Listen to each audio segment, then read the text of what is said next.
Building for the future energy-efficient homes. Want a home that saves money, stays comfortable, and helps the planet? Of course you do. Who wouldn't? Energy-efficient design is the answer. We're not talking about some futuristic fantasy here, folks. This is about building smart, sustainable, and cost-effective homes today. I'm talking about homes that make sense. Homes that are built right. From the ground up, homes that are good for you, good for your wallet, and good for the environment. Stick with me and I'll show you how to make it happen. Now, before we even start talking insulation or windows, let's talk about the bones of your house. The orientation, the way it sits on your lot, makes a bigger difference than you might think. You want those main living areas, the ones you spend the most time in, facing south. That way you're catching those beautiful sun rays all winter long, passively heating your home. And in the summer, that's where those carefully planned overhangs come in, blocking out that high summer sun and keeping things cool and comfortable.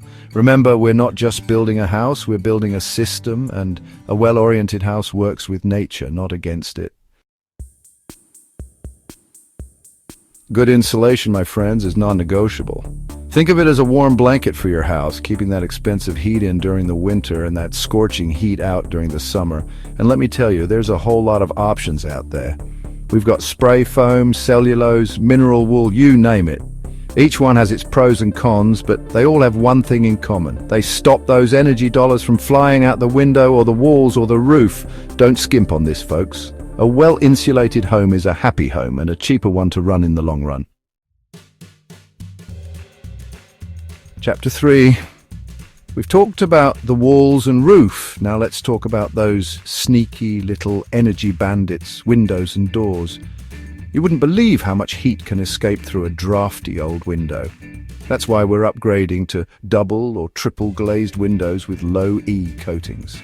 They act like a shield, reflecting heat away in the summer and keeping it inside in the winter. And don't forget about the doors.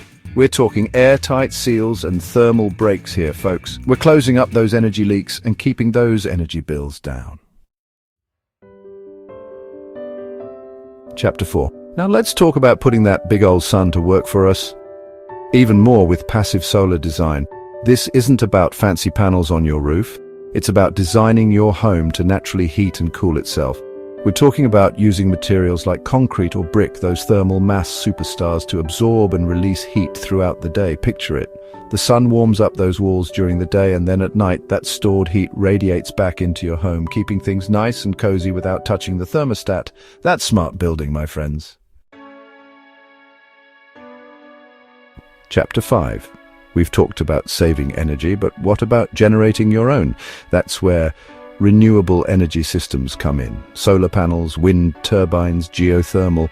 These are the technologies of the future, and they're available right now. Imagine your house generating its own clean green energy, sometimes even sending some back to the grid. And don't forget about energy storage, like those fancy home batteries. They're like a savings account for your energy, storing up that excess power generated during the day and releasing it at night when you need it most. Now that's what I call taking control of your energy future. Designing an energy-efficient home isn't just about being trendy, it's about building a better future for you and for the planet. It's about comfort, savings, and sustainability, all rolled into one beautiful package. Remember, folks, building right isn't just about today, it's about tomorrow. It's about creating a home that will last for generations, a home that's healthy, comfortable, and kind to the environment. Use these tips to future-proof your home and make it a place you're proud to call your own. Subscribe for more sustainable design tips.